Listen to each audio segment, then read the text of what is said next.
had Corinne send around a clip from CNN of this debate. It was actually the longer debate. It was a little clip about I forget that, Bill Nye, the science guy, and this other guy, Ken Ham, and specifically about creationism and the battle between science and religion, revelation, or whatever. As a starting point, it's important to recognize that we have a set of facts that are before us. It's called the world. And what science is about is trying to understand the world, and trying to investigate the world, and trying to come up with theories about the world. There are no preconceived parameters upon that analysis. So the question arises is, where does the world come from, and all of these other questions. And any conclusion that is derived is a conclusion that basically emerges from what would be called a theory. So when you look at the philosophers like Aristotle or Plato or anything like that, when they came to the conclusion about God, God was simply a theory about who created the world, or how the world came about. And then the conclusion that exists is, okay, and I remember one Rosh Hashiva of mine pointed this out to me, is that after you have the idea that God created the world, like who created the world, then the question is, okay, who created God? So the fact is that what you are left with is that if you have to accept the idea that there's cause and effect, which is the basis of the whole argument, this Aristotelian argument or the Platonic argument is that there always has to be, or Aristotle's first cause, then the question emerges, okay, so what's the cause of God? And what Aristotle comes up with is, with this first cause idea, is basically he comes up with an idea that there has to be an entity that is not bound by the rules of our reality. And that's really what you end up with the conclusion about God, is that God is an entity that is not subject to the rules of our reality. Now, if you think about that, though, is that raises a completely different perspective. What you're basically saying is, and this is where you run into problems with Aristotle, if you run into Aristotle where you try to sort of say, try to explain first God within this reality, you end up with a definition of God which has no connection to the Jewish God. Because that definition of God is totally apersonal. It leads to problems about creation. It has a tremendous amount of problems. And even though the Rambam says the Aristotelian God, Aristotle's argument for the eternity of the universe doesn't have to be absolutely accepted, even within reason or whatever it is. But ultimately, if you're only working with science, you're going to have to come to a realization that the entity of God is basically an entity of something that is beyond this dimension. And that is really the problem, or the issue, of our present arguments between atheism and theism and so forth, where atheists basically are trying to work within science. And then they have to come up with the issue, well, what started the Big Bang Theory? Or the big issue that atheists try to deal with is, how did life come about? The way that life came about was through, they don't know, and the atheists say we don't know, but we'll figure it out in 50 years, 100 years, but the fact that we don't know does not mean that it's incorrect. But atheists are basically saying, we are only living with this dimension. And they basically are saying that yes, there are issues and so forth, but what the atheist is arguing is that we're not willing to accept the answer of another dimension, which is really what you're saying with God. You're basically arguing that there is another reality. That's what science is based on. Science is based upon the study of this world within the parameters of reality as perceived by this world, which yields a conclusion that basically says that we cannot explain our creation, we cannot explain how life came about from our rules. So what you're left with is the dimension of another dimension. Now, that's a very significant statement, because what you're basically saying is that religion and the perception of God by definition creates another reality. Okay, so that's one side of the coin. So what science is about is trying to figure out what this world is about given the parameters of this world. By religion, you are inherently describing an answer outside of the parameters of this world. So by definition, there's going to be a conflict. Because science basically says we're trying to work with everything within these parameters, and religion basically right off the bat says the ultimate answer is something outside of these parameters. Okay. So the question is, how do you go about dealing with this conflict between science and religion on this level? Okay, so that's what we began to talk about last week in terms of science and religion, where basically what science says is that you work within these parameters, this dimension, and religion basically says these parameters are totally false. Because religion basically says that there's completely different answers, different dimensions. And therefore, what science says does not necessarily yield what religion says. And they're in conflict, and the application or acceptance of religion is the negation of the limitations of the parameters of science. Okay. So that becomes an issue. So if science says evolution, and you work through evolution and so forth, you can have a religion that basically says, I don't care what science ends up with. By definition, religion says science is irrelevant.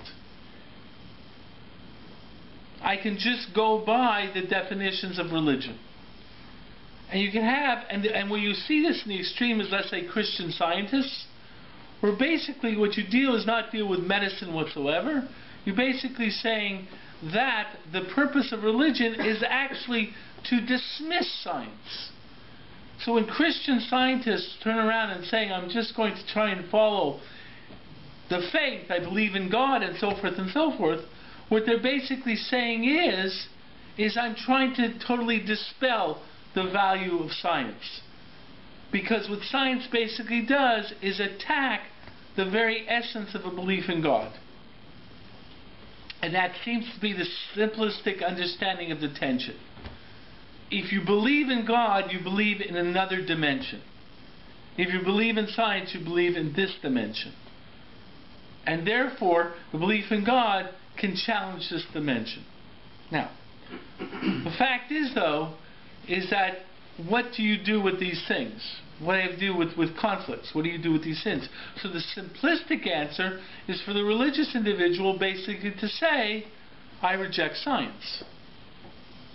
Okay? The problem is that doesn't seem to be the Torah perspective. Because the Torah perspective gives tremendous value to reason. And that's where you start getting into the issue of science. Because the fact is, from a Torah perspective, it basically says right off the bat, we value reason. Okay? Chachma, wisdom, analysis. And this leads to the idea that reason is an aspect of what we are supposed to rely upon in trying to understand this world. That's clearly within Torah analysis. Within Torah analysis, you're supposed to use reason. But the fact is, from a Torah perspective, you have a statement, Lama likra svarahi. Why do I need a verse? You already could figure this out from svara, from rational analysis. This yields the perspective of the Torah perspective, where basically, when the Torah perspective introduces the concept of revelation, what the Torah perspective is saying is that the other dimension, the dimension of the divine, pierces into this world through revelation. So God says, don't do this or do this based upon revelation. And in that perspective, what you have is the piercing of the other dimension telling you something in this realm. There are times where you can't understand that, and the answer is, the reason you can't understand it is because it's from the other dimension. Sometimes you can understand the other dimension through your language, other times you can't understand the other dimension. And that's the essence of revelation. Revelation is from the other dimension. But the idea of what I just said in terms of svarahi lama likra, if it's a svara, if I could have figured it out from reason, why was there a statement from revelation, precedes the fact that before you get into the interest of revelation, you get the statement of reason. In other words, it seems to be that reason is supposed to lead you as far as you can, and then God brings revelation into the picture. Which means that you can't discount reason totally. Which means you can't discount science. You can't discount the analysis of this world based upon the dimension of reason. Only at that point in time, when you go as far as you can, do you start having the aspect of the statement of revelation. But at that point in time, revelation is going to contradict reason, and then you're left with the issue of how do you deal with the balancing of the two. Now, it gets to a further analysis, a further aspect as well. So machlokas, we talked about this last time in terms of how did Avram Avinu discover God. So machlokas in Midrashim. The Medrash says 3, one Medrash says 3, and one Medrash says 40. Okay? Now the fact is if you look in the Rishonim, the Rambam brings down the concept of 40. He says basically Avram was 40 when he discovered God. The Kuzari brings down the Medrash of 3. That's very significant, because the Medrash of the Kuzari, because the Rambam's understanding of how God was discovered by Avram is very different than the understanding of the Kuzari of how Avraham came to the conclusion about God. The Rambam basically says that Avram was the greatest philosopher. Philosophy is built upon Chachma. You need a Bar Chachma. So Avram was 40 years old at the pinnacle of being a scientist, philosopher being meta-science in terms of being a world of reason. And at that point in time, Avram came to a conclusion about the acceptance of God. And that's the way the Rambam understands it. You can go so far with science, and then you need revelation. And that's the way the Rambam understands revelation, as the next stage, or nevuah, the prophecy, being the next stage after reason. The Kuzari says 3. Now, 3-year-olds are not Bar Chachma, right? So what's the answer there? So the Kuzari understands that the Rambam came to the conclusion about God because the Rambam had the Yiddish neshama. Okay? Which is a very interesting concept. Now, people take the concept of Yiddish neshama as a given. That everyone within Judaism accepts the concept of Yiddish neshama. First of all, what exactly is a Yiddish neshama is a big machlokas in the Meforshim. The Tanya's understanding of Yiddish neshama is very different than Kuzari's understanding of Yiddish neshama. But it would seem to be clear that the Rambam did not buy the concept of Yiddish neshama, of a Jewish soul. Okay, it seems pretty straightforward. The Rambam never mentions it, and when the Rambam talks about the distinction of Jewishness, he basically says the distinction of Jewishness is a product of education. It's not inherent. Okay, so it seems to be, according to many people, the Rambam never accepted the concept of a Jewish soul. Now, the Rambam's understanding of a soul is a human soul. So the Rambam talks about a soul in the Yad HaChazakah, in Hilchos Yesodei Torah.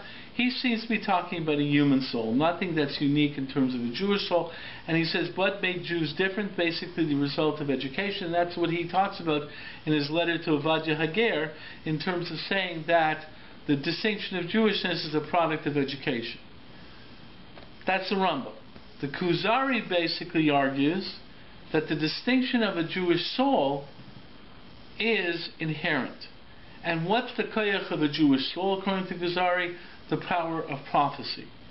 And what's the most inherent aspect of this power of prophecy? Knowledge of God. So according to the Kuzari, Avraham Avinu knew about God because he had the Jewish soul. And the Jewish soul puts him in touch with the other dimension of godliness. And that's how Avram knew about God. It was a knowledge that he had from his Jewish soul, because the Jewish soul gave him information about the other dimension. Okay, the Kuzari then goes on to say, and this is the Kuzari's aspect, is that not every ger, he says, not every convert has a Jewish soul. There's still some people who became converts because of chachma, because of education from Jews, and so forth and so forth. So he says that not every ger has a Jewish soul, and therefore he basically says it's not necessarily true that every Jew has a Jewish soul today. However, because we're all products of gerim and so forth, it's a whole complicated issue. But the fact is, it's contrary to the more Hasidic aspect that, or the aspect, the result that the people who are gerim are people of Jewish souls who come back to be Jewish, so a whole bunch of issues like that. But the fact is, the Rambam seems to be someone who had the Jewish soul. His father did not have the Jewish soul. What the Rambam requested from God is that his children would have the Jewish soul. Terach did not have the Jewish soul. Avram had the Jewish soul, and that's how Avram knew about God. But the fact is what it comes down to is, and that Jewish soul comes down to the knowledge or a sense of this other dimension. And that's really the tension of religion and science. Science is working with the dimension of rationalism, looking at reality, coming to the rules of analyzing life pursuant to reason, the dimension of we have. And that dimension will not take you to the realm of revelation. You can only go so far with that dimension. As the Rambam says, Aristotle was the greatest human being, the greatest Bar Chachma, below the level of prophecy, and that's as far as you can get with science. Science can never take you into the realm of revelation, because revelation by definition is another dimension. Okay? Dimension of the divine, which by definition means we are not being bound by the cause and effect rules of this world. How do we know about that other realm? Through revelation, which is a realm of prophecy, or a realm of sensitivity to that realm. Rambam says it comes through uniqueness aspect of prophecy that we find out about this other realm of revelation. The Yiddish and Neshama people basically argue it's a sensitivity within the Jew to a certain sensitivity to a dimension that's beyond this realm. Okay, now that's really laying down the foundation of the issue of science and religion. That's what we started talking about last week. What I wanted to get into today was how this applies to our understanding of psychology and bechira and free choice.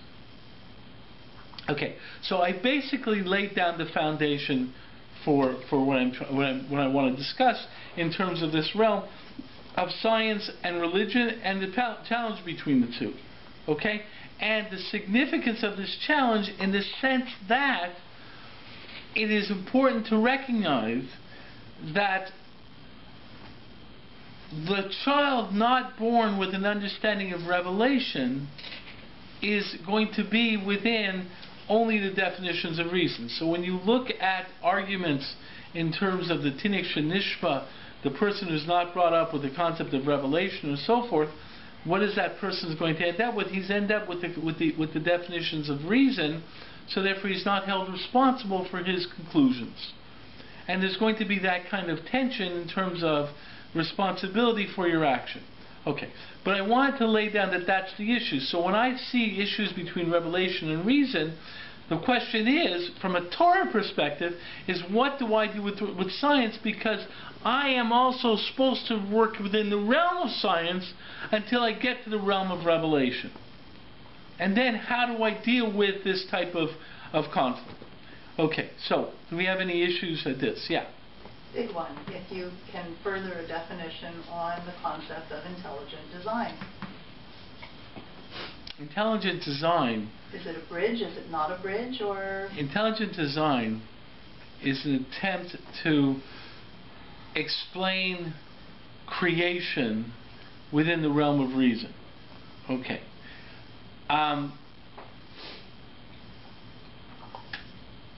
It's an attempt.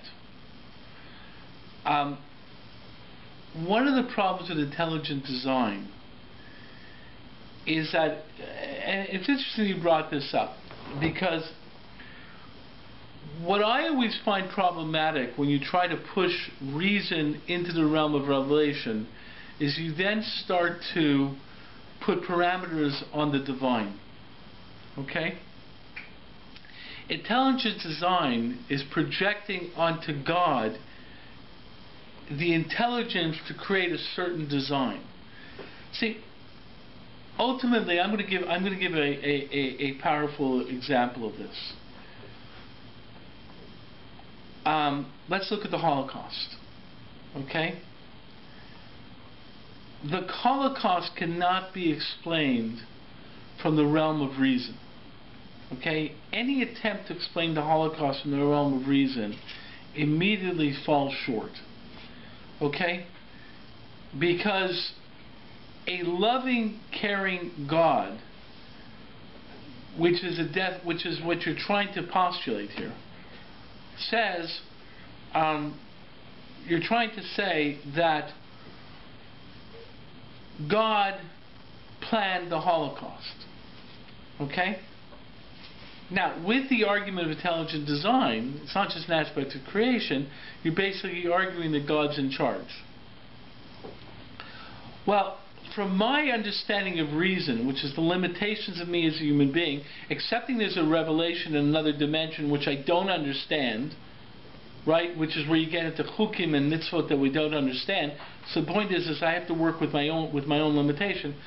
I have no way of explaining the Holocaust, given intelligent design. That the fact is that God, a loving, caring God, did such a thing. My only way of explaining it is I don't understand. I have to live with a conflict. And that's really what you end up with.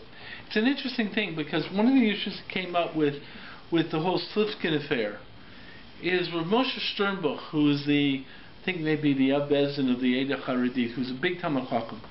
Very big, very big Talmid Chacham. I have his foreign monim, his monim, it's like whenever I want, he's like Moshe Sternbuch. Me and my son used to go through his monim. His monim was like such a pleasure to learn. The guy was a genius. He was creative and so forth and so forth. And if you can find any chumrah, he found it. It's like the creativity of every time. It was like, but he was like a creative genius. It's like unbelievable. So you can't just dismiss Moshe Sternbuch as, you know, a simpleton. I mean, he's far from it. Moshe Sternbuch, I think, is for sure one of the Dayanim of the Rbh Chabura. He might be the Abbez in the Rbh Chabura. He was one of the people who came really tough on Rabbi Slivkin with the whole argument for Rabbi Slivkin. But one of the things Moshe Sternbuch said in his argument is he didn't come up with an answer. He basically said, I reject Rabbi Slifkin's answer, do I have an answer? No. He says, I don't understand it. There's a problem from this, and I accept this, and there's a chasm between the two. I can't explain it. Can you explain the background? What? He was talking about creationism. He basically was saying that Rabbi Slifkin came up with some issues and so forth and so forth, like the issue with, let's say, dinosaurs, right? There's dinosaur bones in the earth, right? And most of I can't remember if this was the example of Moshe Sternbuch. Moshe Sternbuch basically said he's going to reject. Moshe Sternbuch is not going to accept that there were dinosaurs. Okay, evolution and so forth and so forth. So what does he do with the dinosaur bones in the world? So the simple attempt by a lot of people is God made dinosaur bones so you'd have a question, so you'd have challenging to his faith. It's a ridiculous answer. Okay, God doesn't do things to test you like that. It's a Gemara also. I forget what the Gemara is now. It's a Gemara like that. God doesn't play games. So the fact is you're faced with a problem. What's the problem? The problem is I don't have an answer. So Moshe Sternbuch says, yeah, that's my problem. It's the same problem with the Holocaust. I don't have an answer. Yeah. See, the Almighty would not do something to test the people, right? Right. How do we quote unquote know that? That's a Gemara. How does the Gemara know that? And that's another question. How does the Gemara know it?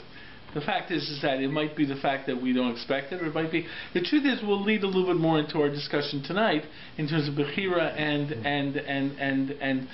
in other words, see, this is where you get into some aspect of rationalism and reason.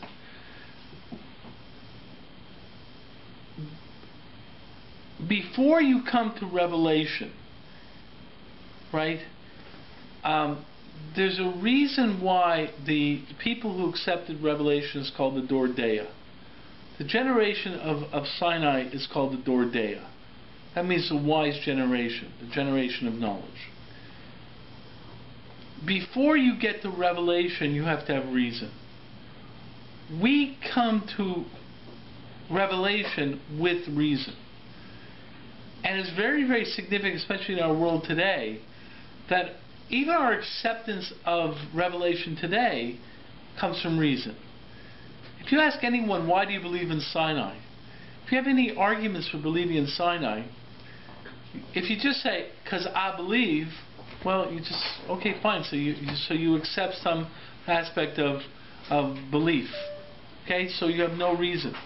But for most people, if they argue, once you have an argument, well, I accept that there is there's an argument for why I accept Sinai, and you're going to start doing reason, then any approach you have to revelation today has to be based upon reason. I remember having this discussion with Rav Noach Weinberg in Asia Torah many years ago, where I challenged him a little bit on this argument, because before they got into the whole argument of what's the thing they now do for proving Torah from Sinai? Discovery, right? So before that, Rav Noach had 7 proofs of God and 7 proofs of Sinai, and I remember discussing with him about that, and it was a little bit of a challenging discussion. That's a history in itself. But basically, there was the issue is, once you accept reason, then you're going to have to accept the fact that you're starting the approach to understanding revelation from reason. So therefore, any approach you have to reason is going to be based upon revelation. And Rav Noach basically said to me, in the end, which would be more of a faith perception, he argued that really your knowledge of Torah really is a sensory perception. He says you sort of know because you know, which basically is the Kuzari's argument, that you know because you know. The Kuzari did not have an argument. You need an argument from Har Sinai. How did Rav know God? Because he's Yiddish and Hashadim told him about God. He accepted the fact that there was some understanding that there's a God, which basically we may have a sensory, what you might call is a mystical sensory perception. But if you're going to buy reason arguments like Sinai or something like that, then you're basically coming to revelation from reason. So therefore, any aspect you have of revelation is going to be subject to your conclusions of reason. But revelation itself challenges reason, so you're left with this dilemma between the two. So someone like Moshe Sternbach basically says, I bleibe fair, that there are going to be questions. I don't have an answer, which is ultimately going to be my question, my perception in terms of the Holocaust. In the end, there is a reason I accept God as a loving, caring God, who basically is a tova meitiv and has his whole purpose is good. On the other hand, there's a reality of the Holocaust, which I have no way of explaining to be an act of a loving God. So what do? I lived with a question. And in many ways, the science-religion tension is going to lead people to live with a question. On the other hand, though, rejecting religion is also going to leave people with a question. So in a certain way, there's a friend of mine who came up with a book. Rabbi Moshe Averick came up with a book recently on atheists. Oh, I forget the name. Nishma assisted in the publication of the book. Oh, gee, I forget the name of it. If you Google Moshe Averick, you'll find the name of the book, where he basically shows the problem with atheism. The problem with atheism is really, it's what dilemma are you going to live with? Atheists have to live with the fact that they have no answer to the creation of life. They have no answer to who created the Big Bang. Okay? They have no answer to all these issues. Like, if we live in a realm of cause and effect, how is the fact that, what's the first cause? They live with this. They can't explain it. With religion, we basically say, yeah, because there's a dimension beyond this, the dimension of the divine, which we don't understand either. So basically, whether you're an atheist or whether you're a theist, you have to choose which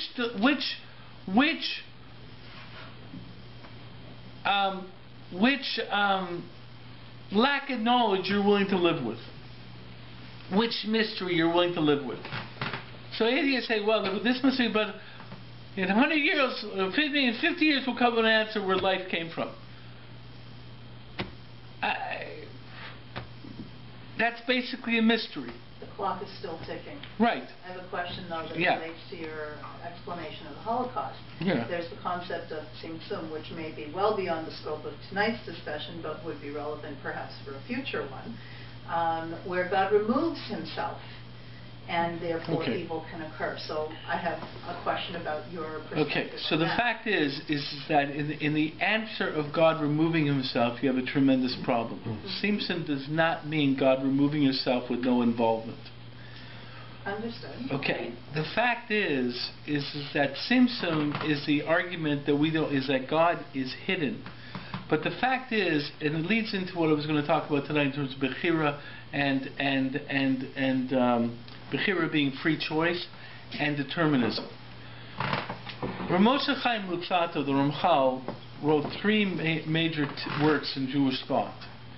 The one he's most famous for is called Mesilas Yesharim, right? Which basically is outlining his path, is his methodology of ethical development. The one that the second one that he's known about is called Das Tuna, is called Derech Hashem, where he basically outlines his philosophy or theology. His third major work is called Das Tunos, where basically deals with ethical issues. His major ethical issue that he deals with is the concept of divine providence and free choice. Now, the fact is, if God's in charge, how is there a possibility of free choice? Free choice implies that God's not in charge. Okay? And he basically argues that that's the problem. That is a problem, that is a major, major issue in Jewish thought. God as totally in charge, right? And not even more than that. It's not that God can choose not to be in charge. The very essence of God is to be in charge.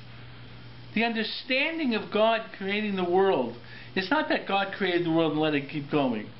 The essence of the Das Funas concept, and much more concept, is that you exist because of divine providence, and the fact is very much so in the mystical realm of the Arizal, which Das Funas continues on, is that according to the Rambam, when he understands providence, he basically says that there's no hashgacha pratit on animals or on reality. Hashgacha pratit being direct divine providence. So according to the Rambam, if a leaf falls from a tree, it doesn't need God's direct providence. Okay, the fact is from the Rambam's perspective, species have providence, animals don't have direct providence. So therefore, if an animal dies, it's not because of God. That's according to that. And not only that, the Rambam takes it in terms of human beings, and he says the thing that happens to human beings if they're not acting properly is they're subject to randomness, which is the way of this world. That's the Rambam. It's not normative Jewish thought. There's issues of how much divine providence and so forth and so forth, but according to the Arizal, very founded in the Hasidic idea, is a leaf doesn't fall from a tree without hashgacha pratit. Okay? That's direct divine providence. Okay? Okay? Now, I lift my hand because God wills it. I put my hand because God wills it. I sniffle because God wills it. That's classic understanding of divine providence. If that's true, what's the realm of Bechira Chavshit? How can you have free choice? And the fact is that's the major issue of the Das Tfunot. Now, Das Tfunot basically doesn't come up with an answer. He basically comes up with two realms. And the fact is that he basically argues that there's two realms, not two independent realms, two overlapping realms of existence. He says the difference between din and rachman. What's rachman? Translate rachman. Mercy. What is the realm of rachman? So if you get involved in the mystical concept, the realm of rachman is Yud-Kei Vav-Kei. Right? They say that the realm of din, God is referred to as Elokim. In the realm of rachamim, God is referred to as Yud-Kei Vav-Kei. Right? Name of God. Now, what's the name of God? Name of God is the name that Moshe Rabbeinu said to Moshe. Up until now, everything was Avraham saw everything from Elokim, but you guys are going to see the realm of Yud-Kei Vav-Kei. Right? That's what it says. It says, Shmi Hashem lo dadati lehem, I'm now going to bring the realm of Yud-Kei Vav-Kei. Okay. And what's that realm? That's the realm above reason. That's the realm above nature. It's the realm of the miracles. The fact of the matter is that if you, there's an interesting movie out by Simcha Yakubovich, who tries to show how all the miracles that happen in Egypt could be explained by Derech HaTeva, by science. Exodus Decoded. Right. It's Exodus Decoded. It's a great movie. The problem is, and he explains all these other issues, the problem is the way Meforshim understand Yud-Kei Vav-Kei is that specifically, I'm going to let it be known that I'm above the rules of nature. I'm going to make sure things happen here that can't be explained by nature. That was the miracles of Egypt. What you're going to see is inexplainable by nature. And that's where it started off. Forget nature. There was also a realm of the magical, right? Where the Chatumim had some kind of power, which we don't understand what this realm of the magical was, right? And God said, okay, you're going to do those things. Now we're going to go beyond that rule. What you're going to see is my control absolute. That's what Yud-Kei Vav-Kei is, and that's why it's Rachamim. Rachamim is, it's totally in the realm of the divine, and it's a realm of divine providence, and that realm is the realm of Tov V'Meitiv. It's not based upon your behavior, it's based upon God. And God's total relationship to the human being is to give. Therefore, when we talk about Rachamim, what we're saying is, God, basically, don't base your behavior on what you're going to do to me based upon my behavior, because I may be deserving some kind of punishment in the realm of din. Base your behavior upon you, and your behavior is totally based upon a Tov V'Meitiv. In other words, you want to give me. You just want to do good for me. Right? So please, when I ask for Rachamim, it's just, why don't you just, you take over now and just do based upon your personality. If I can say personality by God. Just base it upon you doing your thing. Don't base it upon me, because if you base it upon me, then it's a realm of din, it's a realm of judgment, and I may not be deserving it. And the Das Tfunas tries to deal with that dilemma of the fact that we have two realms in Jewish thought right off the bat. We have the realm of free choice, which allows for din and cheshbon and judgment. Now, why do we have a realm of free choice? So that we can have judgment, because what's the whole reason of judgment? So we can achieve the highest form of goodness from God. This is based upon the Zohar and others and so forth, that the reason God created this world is so that we can earn our reward. We can earn our good. God would give us as good. But there's something about us earning that good, which really is the chance that we can develop our own being. In other words, we can be somewhat godlike. It yields into the issue that what is really a Kadosh Baruch Hu? In the end, the definition of a Kadosh Baruch Hu is that He creates Himself.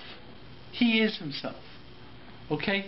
We as creations are basically creations of God. We aren't created of ourselves. So Kadosh Baruch Hu, in giving us the power to make some decisions, gives us the ability to create ourselves. And that is considered to be the highest form of good, because the highest form of good is being able to emulate God. So therefore, there's this realm of din where we're able to have free choice, which allows us to be responsible for our behavior. But at the same point in time, we have this other dilemma where God is basically in charge.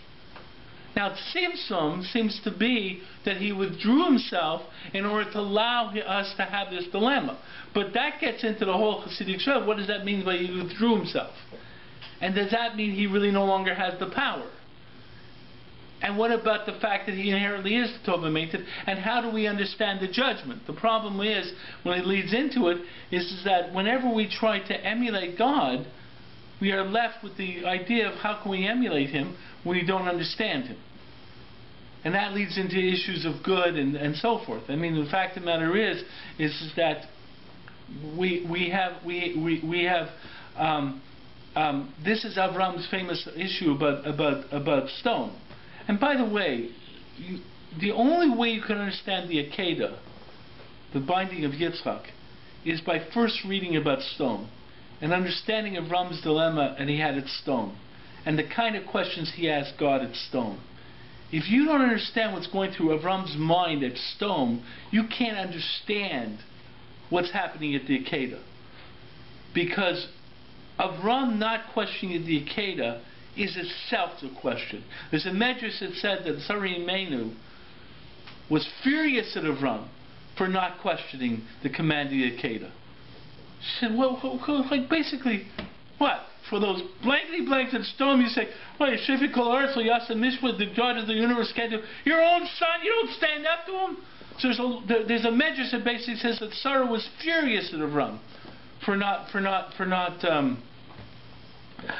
asking questions, and there's a whole issue about it. But the truth is, you can't understand Avram at the Akedah until you understand Avram at stone.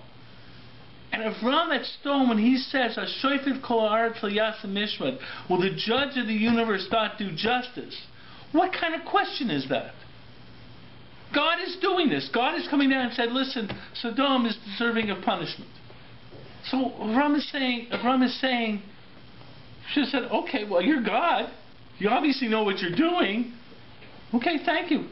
What was Avram's question? What was Avram's real question when he said, will the judge in the universe not do justice? What was his real question? Any ideas? What was his real question? Looking for mercy. He was looking for mercy. He was implying justice. He was saying Is God just? What? Questioning the core of justice. Is he actually questioning where God is just? The way I understand it is he says, listen, the way I understand it, I'm not saying this, is that since you told me about this concept of justice, and I'm supposed to emulate you in applying justice, I have to learn from you. And if you're going to do an act which I can't understand is just, I can't learn from you. Basically he's saying, listen, if you're my guide to justice, which is what God is doing here and saying, listen, I'm going to do this. He says, listen, you're doing justice on your own plane in your dimension, I understand. But if you're telling me I'm supposed to emulate you and apply the concept of justice, I have to apply it in my realm. And in my realm, I don't understand what you're doing. So therefore, if I'm supposed to use you as a model, you have to teach me what this justice is. And now starts the give and take. Because it's not enough that God knows it's just, it's Avram who has to know it's just. But then you get into the issue of mercy, of the Rachmim. Is God really judging? What about God's divine providence? Is God really merciful? Because if he's merciful, how can he kill off? And the fact is what's the point of that? I mean, there is a statement there's a statement that I've heard it B'Shem of Cook, I think. But I've heard others say this, and it's a real issue in this regard also, and I want to be very careful about this in terms of throwing out this idea. But you know the Gemara says that if you do tshuva, your mitzvahs, your averas become mitzvahs, right? Okay. So how does that work? How does it work that your averas become mitzvahs? So I heard one shot like this, is that if you really do tshuva, and you fully understand that everything you do is really the Ratzon Hashem, and that everything you do is really because God willed it, then the fact is your averas become mitzvot because you understand that there really is what God willed. That's a very, very dangerous concept, because in your sins, well, I sinned yesterday, and now I understand God willed me to sin. So, not the devil made me do it, God made me do it. So now I do tshuva. So it's obviously a problematic idea, but that's the tension that the Das Tunis is dealing with. The tension of that idea. And what the Das Tunis is dealing with is the tension of free choice and divine providence. And that's a tension from the realm of reason and the realm of revelation. And it's a multidimensional tension, because this is the tension of psychology nowadays. What is psychology ultimately arguing for? Basically, psychology is basically saying, on a certain level, that it's not free choice, that we are all psychologically predetermined. Right? So it's an interesting switch over here. Reason is now arguing to the understanding of psychology that people don't really have free choice. Especially if you deal in terms of behavioralism and stuff like that. Watson was the extreme example of this, the American psychologist. But the truth is, you look at Freud and all of psychology, it's basically saying we're all predetermined. What you do is all predetermined, and that's the realm of reason. Now the truth is, I throw out an argument that says predeterminism also comes from the realm of revelation, from the realm of the divine. But the fact is what psychology really throws out to us is that from reason, if you start buying the arguments of that, even our perception of free choice may be a facade. We may think we have free choice, but really don't have free choice. Now this throws a tremendous dilemma into everything. But the fact is that really what it points out is the complication of life. is, do we have free choice? Do we not have free choice? And if we do have free choice, what really is free choice given from both realms, the realm of psychology and reason and the realm of providence and the divine? How do we understand our free choice? And the fact is that's where you get issues where the Hecht of Eliyahu, for example, presents an idea of Eliyahu Lapian, who expresses the idea that what we understand to free choice is maybe very, very limited, and there may be a free choice moment. It may not be a free choice totally as you think every free choice. There may be a point of free choice. And that's where you have that point of free choice. But once you made that choice, after that, you're not going to have free choice. Because then you're already following a certain directive, a certain realm. So the point is, what really comes out from all this is you look at the greater complications of reality and revelation and reason and so forth. What you're really left with is that reality is much more complex than the simplistic answers of reason and revelation. What always hits me in the issues of science and religion is that the religious people try to give a simple answer. Okay? Talk about intelligent design. The fact of the matter is that there is intelligent design, and I believe intelligent design. The point is, I don't understand the intelligent design. Okay? And the reason I don't understand it is because the way I would create the world, there's a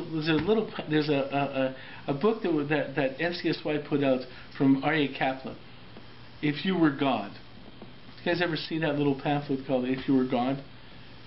The fact of the matter is that if you were God, I can almost assure you that none of you would create the world the way it is.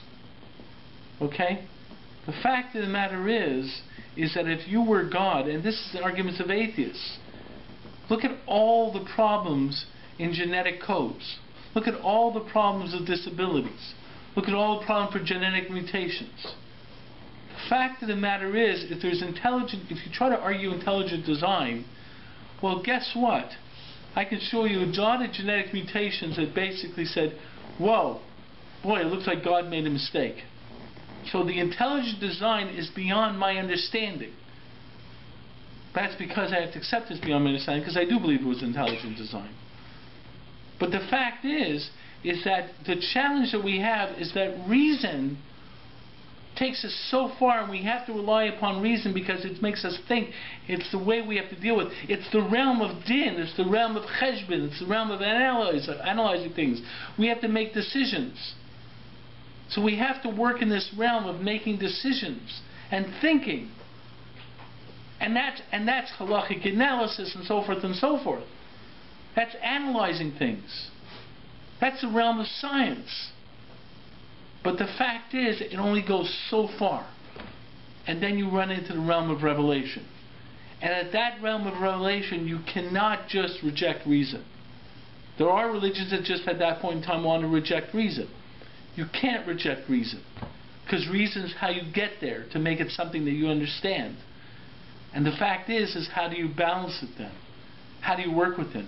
And in the end, there's a lot of issues you don't know. You don't know with those issues. And that's really the dilemma that really finds itself when you deal with psychology and free choice. And in halacha, you really see this dilemma. When Rabbi Akiva and Rabbi Tarfon said that they were on a bezdin, they would never execute someone. It's a very interesting statement. Okay? It's a very interesting statement. How could Rabbi Akiva and Rabbi Tarfon make a statement that if they were on a bezdin, they would never execute anyone? There's a mitzvah on bezdin to carry out an execution if that's the correct determination. It's actually brought down in the chinuch. There's a mitzvah on the bezdin to carry an execution if it's proper. So how could Rabbi Akiva and Rabbi Tarfon say that they would never execute? So what they're basically saying is they would never come to a conclusion of execution. That seems that they're playing with the law, isn't it? seems to be that it's like saying I would never paskin anything as treif, so you can eat anything. I would always play with the law in order to find some loophole. Now that seems like, is that what we're supposed to do in halacha? So Rabbi Kiva and Rabbi Tarfon are saying they'd always find a loophole, never to execute. Well, because execution is the final judgment, and who are they to make the final judgment? But also Right. execution has an exception written into Grub. The fact is, but at that point in time, right, there is an idea of Yitzilo Esaida. There's attempts to not make it 50-50, but make it 60-40. But even at that level in time, if it really is appropriate to execute, you're supposed to execute. But the fact is, in the end, what Rabbi Kiva and Rabbi Tarfon, I believe, is saying is what Corinne said. I believe that what they're really saying is, who am I to ever carry out a punishment of that nature? Because I'm not God. I can never really decide the real din and cheshbon of someone. Because knowing, even if a person does evil, I don't really know how much that evil is a product of bechira. Because I don't know how that bechira integrated with hashgacha, with providence. And it's a dilemma. Did God really control? And we see that dilemma all the time.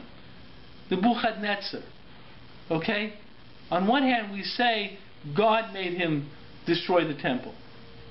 Well, doesn't that take away from his own responsibility for destroying the temple?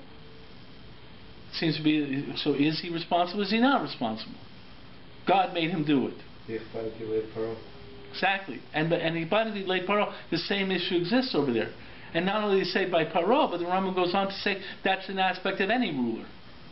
That ruler does not necessarily have free choice, because God controls the world through methods of the ruler.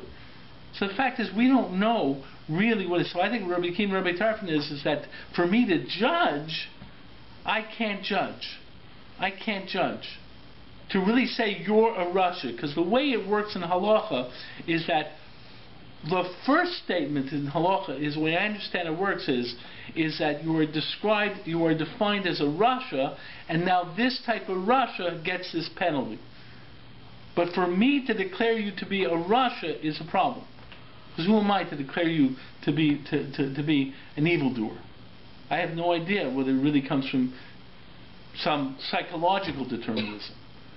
So, in terms of what real evil is and so forth. And by the way, we deal with this dilemma in our court system all the time. Right? When we have issues of whether someone's psychologically ill and not held criminally responsible, we're dealing with the fact, is he really criminally responsible, which means, quote unquote, he's evil, or is the fact that he's psychologically messed up? I think Rabbi Kiva and Rabbi Tarfon said they would never execute anyone if the situation is dealing with that kind of situation. On the other hand, Rabbi Gamliel says you're wrong to do that. And his argument is very interesting. The reason he says you're wrong to do that is because society needs it. There's another side to the court system. You're not just defining the person as evil, you're also maintaining law and order. And you have a responsibility to maintain law and order. Yeah. I have a question going backward to the beginning of your statement. Yeah, right. Avram is the first Jew because he connects to the realm of unknown or whatever. No, I didn't say he was the first Jew. Avram discovered God. Okay. What about Adam? Adam didn't discover God? No, Adam didn't. But he knew God, so he knew God. Jewish. No. Why not? No, that's a definition of what's Jewish. You're getting into another issue of what is the definition of a Jew. When you have a machlokas, who is the first Jew, halachic Jewish? What do you mean? He discovered from Adam to Avram, everybody talked with God, even Noah. Yeah, it doesn't make him Jewish. Why not? Because the definition of a Jew, it's an interesting question you're raising. What's the definition of a Jew? That was the machlokas. If you look at Rashi, that was machlokas between Yosef and the brothers. Yosef said we have a din of a Jew, and the brothers said we have a din of Ben Noach. There's a whole variety of questions that exist of what was the status of Avram, Yitzchak, and Yaakov halachically as Jews. It seems that many people say that halakhic definition of Ben Noach. A Jew is not someone who accepts God. In fact, you have Bnei Noach who accepted God. According to one Jew in the Gemara, Eov was a Ben Noach who believed in God. Right? Being Jewish has nothing to do with belief in God. Being Jewish is a specific definition of what makes you Jewish. But the point is it seems to be what made people Jewish was, according to the Rambam, it seems that it was at Har Sinai that you had the creation of Jews, the halachic definition of Jews. Okay, and that involved the entire nation becoming the nation of Jews, halachic definition of nation Jews, because obviously there was some aspect of them being Jewish when they left Egypt. But it's an interesting issue. Basically, even if Avraham, Yitzchak, and Yaakov were halachically Jews, their knowledge of God did not make them have a halachic definition of Jewish. But the question is, how did Avraham discover God? That's clear. Avraham was the first person to discover God. Adam woke up and said, God was there. He had a relationship. How did you discover God? That's the issue. By the way, that's what I discovered that. I did discover God. I think God exists, and that's it. And that's coming from some axiom.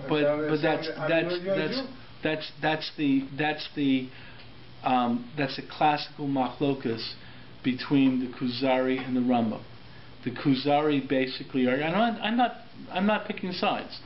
In a certain way, how do I accept the acceptance of the God of Sinai?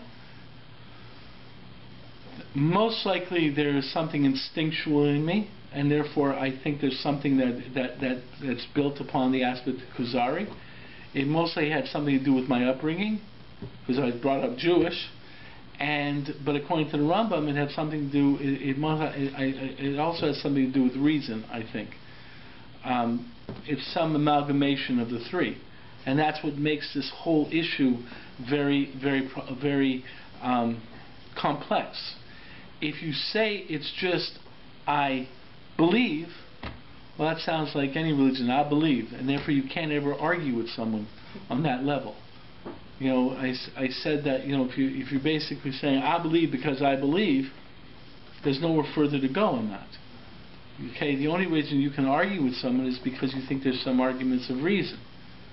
Okay, so the point is that and reason must play a role. As Jews, we give value to reason. Yeah. Isn't part of reason saying, like, there's an internal knowledge that you don't question? I know that I am Beth. I know that I exist as a specific person. I don't confuse myself with somebody else. So that's sort of my experience of Hashem. Yeah, the argument you're presenting is the same way I know of my own existence, I know of God's existence. And the fact is that's true in the sense of understanding that reason has your a priorities, and how do you know the a priorities? Right? How do you know that there's certain things you can't prove? And that's the whole issue. That's where you get the whole argument of the fact that reason itself has a mystical realm. Okay, and that's where you get Platonic mysticism and stuff like that. And that's why Bertrand Russell went crazy, like all these other philosophers, trying to show that reason can be defended reasonably, and in a certain way reason has its own a priorities. The problem is what you do from there and where you go from there. The fact is, at some point in time, you also accept the fact that 2 + 2 = 4, and you also accept the argument that if I put my hand into a flame, it's going to burn, and therefore I have to accept the fact that there's cause-effect in this world, and that's really what makes this whole world so complex. The whole issue of science versus revelation becomes this idea, and then you deal with how do you know, and a rational person or a scientific person will say that's your starting point, but it's not that you know, that's your a priority, your starting point, but it's not that you know. And then when you start rejecting it onto God, that's a little bit more of making a statement outside yourself. In other words, you know you're Beth because that's your starting point. But how do you know that you're God? But you don't know but you're not saying you're God. No. You're saying that I have a knowledge of something outside of me. Now, how do you have that knowledge, or how do you know? How do you know that statement of "I have a knowledge of something of time"? Or let me put it to you another way: what do you do with a person in another religion who says, "I have that knowledge of their definition of the deity," which is not your definition of the deity? So how do you know you're right and they're wrong? And that's where you start getting into issues, because whether you can defend it or not, but that's already getting into arguments of reason. Yeah. And you're getting into issues like that. You see, that's where religion becomes somewhat of an issue, in the sense that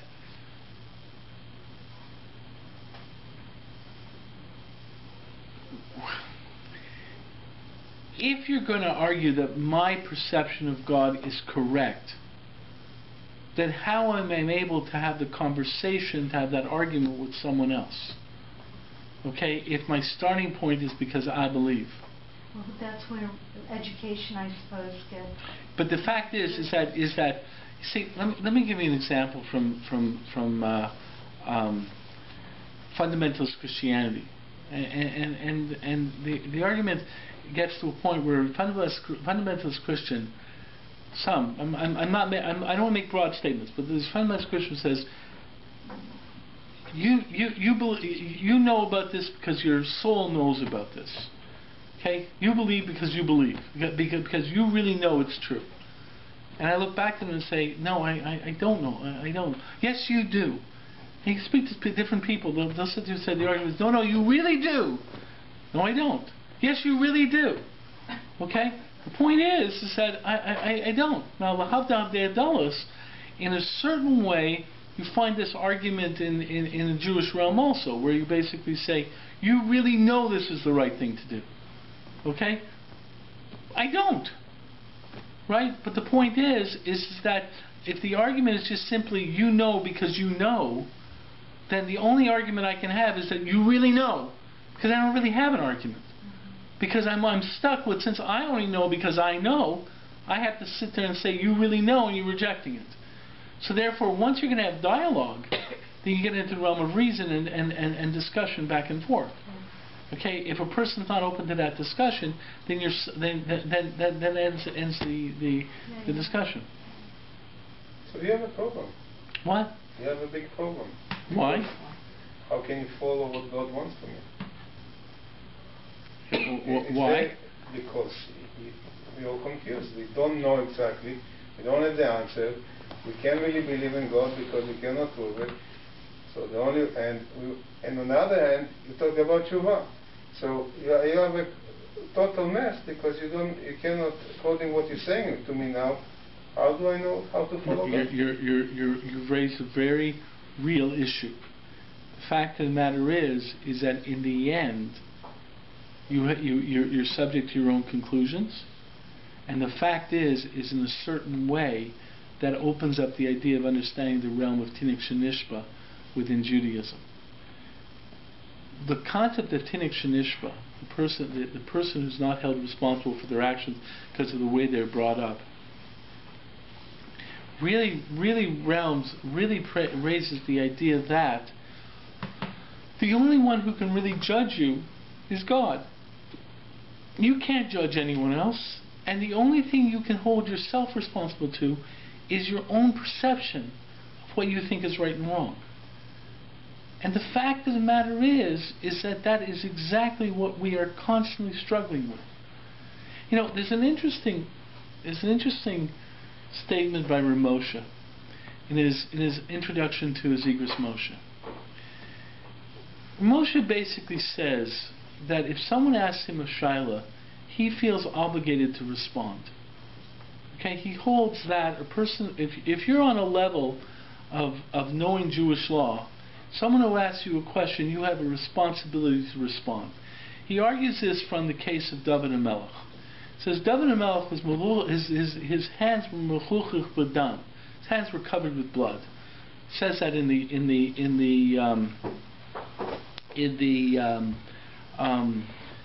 in Tanakh, right? The way that's generally understood is his hands were covered with bloodshed from war. And that's why he couldn't build the Beis Hamikdash. The Gemara says that his hands were covered with blood. What blood was his hands covered with?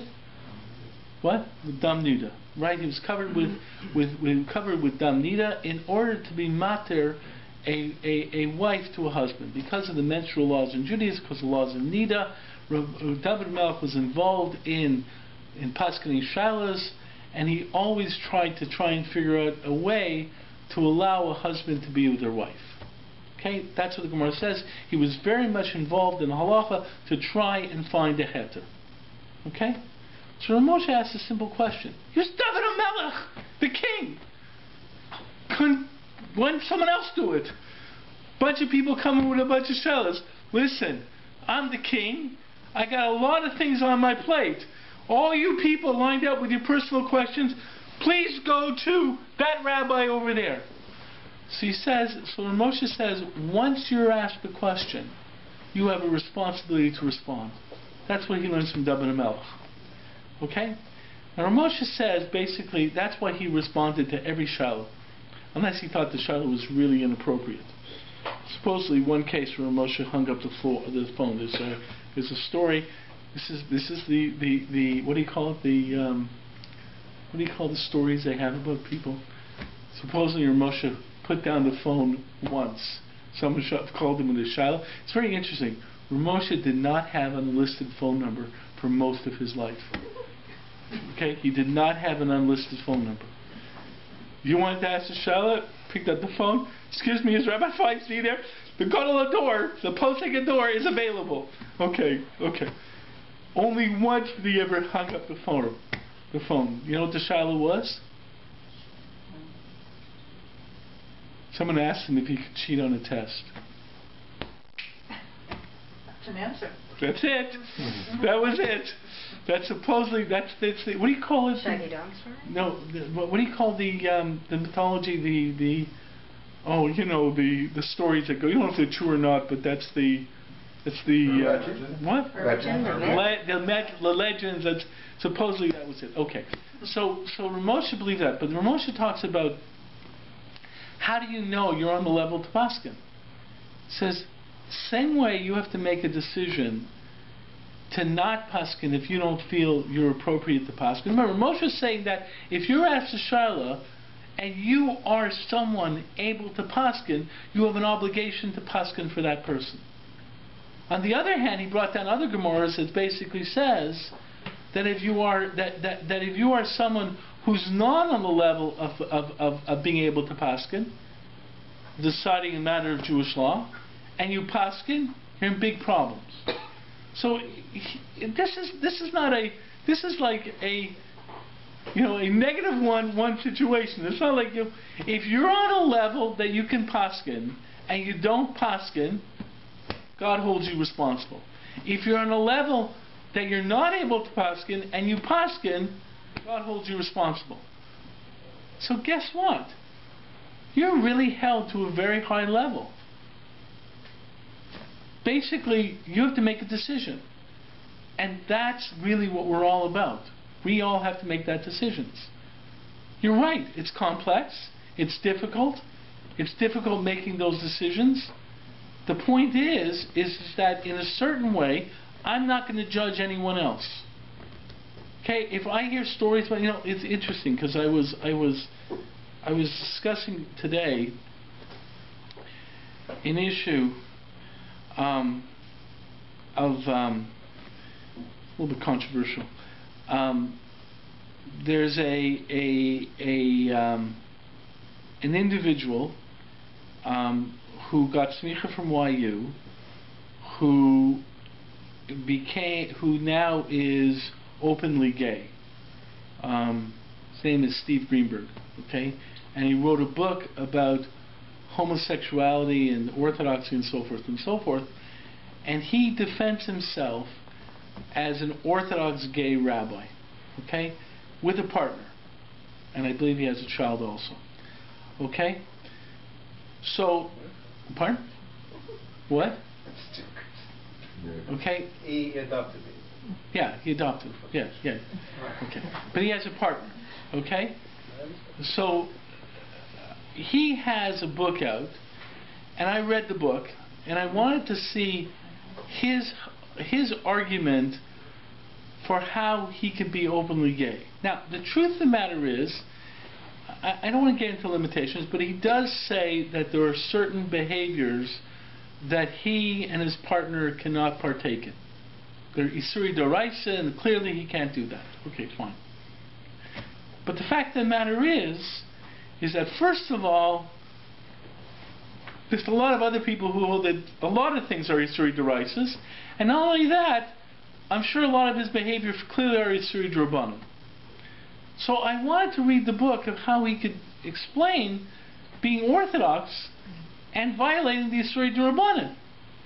Okay, so I already figured out. His argument is Isuri Doraisa, blah blah. I know what he's going to say like this and like this and like this. But bottom line, certain things are Isuri Drabanan, and as an Orthodox Jew, you're bound to Isuri Drabanan. So I wanted to read his book to see his argument. So I read it and I saw his argument. I don't have to repeat his argument. His argument, I felt, and other people feel, is not an acceptable argument within the parameters of Orthodoxy. It most likely would be an argument within the parameters of conservative Judaism, but I'm not getting into it. To me, his argument did not hold water of why he's able to violate Isuri Drabanan. Okay? Without getting into details. There's rabbinic prohibitions. He says he's not bound by those rabbinic prohibitions for a certain argument. I don't believe his argument holds water from my perspective, as an Orthodox perspective. Fine. That's my perspective. So I was telling this person today, and we're talking about this, and I said, but Kalpei Shmaya, do I have an opinion on how a Kodesh Baruch Hu looks at Steve Greenberg? Chas v'shalom. I'm not going to judge Steve. Kalpei Shmaya. For me, I have to make decisions as an Orthodox rabbi. I have to make decisions. Can I say that Steve Greenberg is acceptable for Adis? So I can have an issue like that. But that's practical issues like this. But Kalpei Shmaya, in terms of saying this is what HaKadosh Baruch Hu is going to do to him, I have no idea. And that's a very important concept that we have to work with. We have to make halachic decisions. So if someone is Machal Shabbos, we have to sit there and say, listen, you're Machal Shabbos, and therefore you won't be a kosher aid. Fine. But Kalpei Shmaya, whether the person is a Rasha and what's going to happen to him, Chas v'shalom, I should make that decision. That's what we talk about in terms of knowing yourself. You have to know yourself. You have to know your challenges. It's my belief that you have to work towards yourself and analyzing yourself and take on challenges and work with them and so forth and so forth. And for me, I think that all of us have to work towards this. And if someone comes to talk to me, I believe I can say to that person, I think that we all know that we have to work towards something and so forth and so forth. But if some guy out there doesn't have any sense that he has to grow or develop, he sits there and says, I don't think I have any concept. I don't believe in God, and that's it. What am I supposed to do?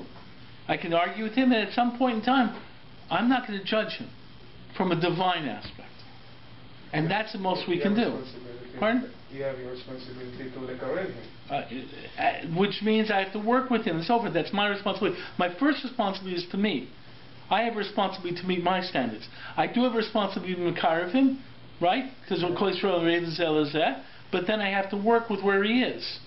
And the fact of the matter is that, and there's different ideas.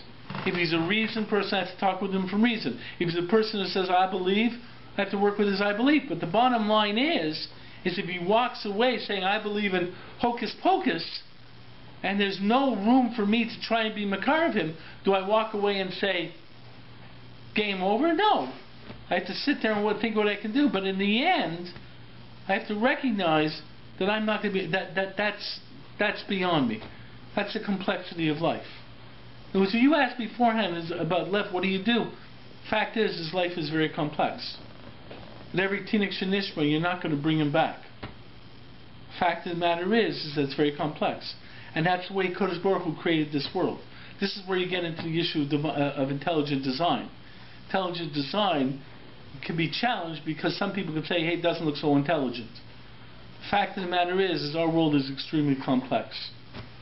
And what I wanted to do tonight was just talk about this issue, free choice. When I talked about science, I mean, the bottom line is that science can only go so far, and it works within a realm that by definition leaves out the realm of the divine until you come to the realm of revelation. And then you have to work with it and how you mesh the two. If someone just says, I'm going to be bound by science, I'm not divining anything from the divine. The fact of the matter is how do I have an argument to get the person to accept the divine? If he doesn't, what can I do? And that's a problem. It's a problem in those challenges. But the fact is it creates a very complex life. It leaves a life being complex, because the bottom line is that the realm of reason will not give you the answers of revelation. In a certain way, the realm of reason, by definition, works with parameters that reject the realm of revelation. Because the realm of revelation works upon a completely different dimension. I mean, creationism, when you talk about creationism, the fact is I can believe of course Baruch Hu created the world. I also recognize that no matter how I look at the world, I can never come to the conclusion that God created this world from looking at science. Never come to that conclusion. Why? Because the realm of science is bound by reason, and the realm of the divine is beyond reason. And Aristotle went so far, he also rejected the God of Sinai.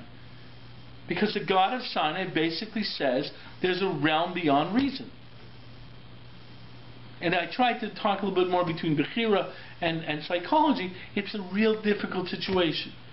The only thing is for yourself, you can look at it and say, I can make decisions. I have to try and expand my perception of Bechira as much as possible. You know, there's a classic statement about Chesed. You know, you're not supposed to be worried about Gashmias. You're not supposed to be worried about the physical. But Chesed is being worried about the other person's Gashmias. Right? Don't worry about the other person. You worry about your Ruchnias. Don't worry about the other person's Ruchnias. Worry about the other person's Gashmias. Right? Worry about his physical sustenance. You can worry about your moral sustenance. The fact of the matter is, in a certain way, that's how we have to relate to other people. Bechira, look at your own Bechira. You know, I always find it's very interesting, and I said this, I think I said this in my shira today also,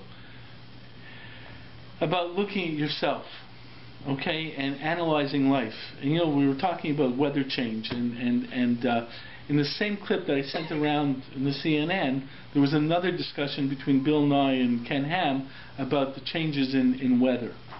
Okay, and Bill Nye said it's scientific, and Ken Ham said it's God's punishment to the world.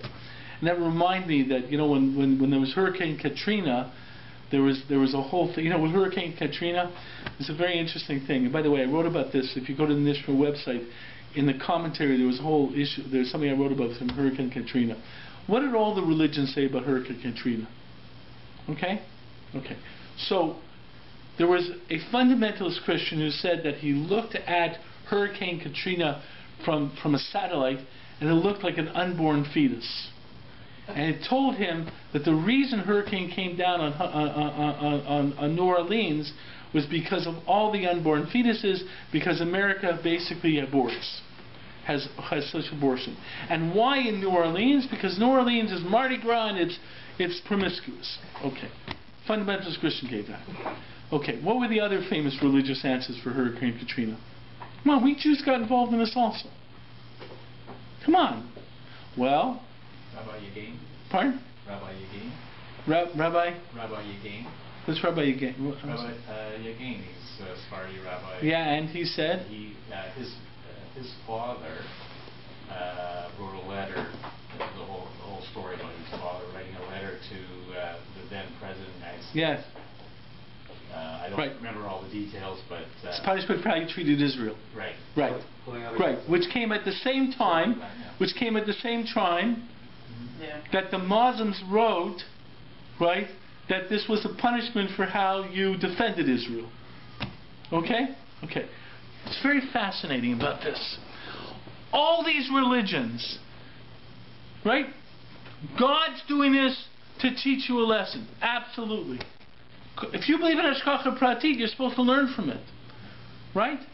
But you notice what all these religions were saying?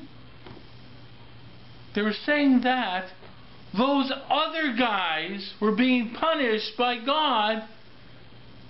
Right? It was, you are being punished for what I think you did wrong. What does the Gemara say? The Gemara says, look into your own actions to see what you can learn from it. It's never the other guy. It's for you to look into your own actions to see what you can learn. And all the cases in the Gemara were looking into your actions. Why? Because, and if you look at it, it wasn't defining why God did it. You don't know why God does things. But what can you learn from it? That's your own personal investigation. Look into yourself to see what you can do to improve yourself. Don't try blaming others. Don't try and say this guy got punished and God's punishing you basically because I'm right. That's not what the Gemara talks about. Gemara says, look into yourself. And the fact is that that's what we're supposed to do in complexity and so forth. There are a lot of these issues. But what I always find with these issues of science and so forth is that it does create a very complex reality. Because the fact is that science is built upon a realm that we're supposed to go through that by definition stops short of the realm of the divine. And if we just jump to the realm of the divine, we have no way of communicating between ourselves, no way of doing kiruv. Because then it's only the realm of I. If you look at the Kuzari, and it's a fascinating aspect of the Kuzari. Kuzari is a very fascinating work because he's developed this whole aspect in talking to the king of the Khazars. But basically, he gave a whole argument to the king of Khazars that basically is not an argument. Because his whole argument was, you can only know about God if you have this neshama. Only you can know whether you believe in God. And he doesn't give an argument for it. I thought he's the one who gave talked about national revelation being unique and so on. Exactly. And therefore the Khazar basically walks away saying, the Khazar basically says, listen, the argument of the Khazar is basically is rejection of Christianity and Islam. He says, you guys seem to have the right revelation. These guys seem to be wrong. Therefore, I can't buy the other stuff. You seem to be right in what you're explaining, but you've never convinced me. But he's basically, the Khazar seems to have a certain idea that I want to accept revelation, and you guys seem to be the right revelation. But he doesn't give any philosophical arguments. It's a long time since I read the Kuzari, but it was always an interesting issue for me in the Kuzari that he's basically presenting the arguments for Gerus. We're not really giving an argument. It's a very interesting argument because basically he's saying you must know. You have to know about God. And the Kuzari basically says, well, it seems some reason that there's some aspect of this revelation aspect, I'll buy your revelation aspect. Anyways, any further questions? That's it?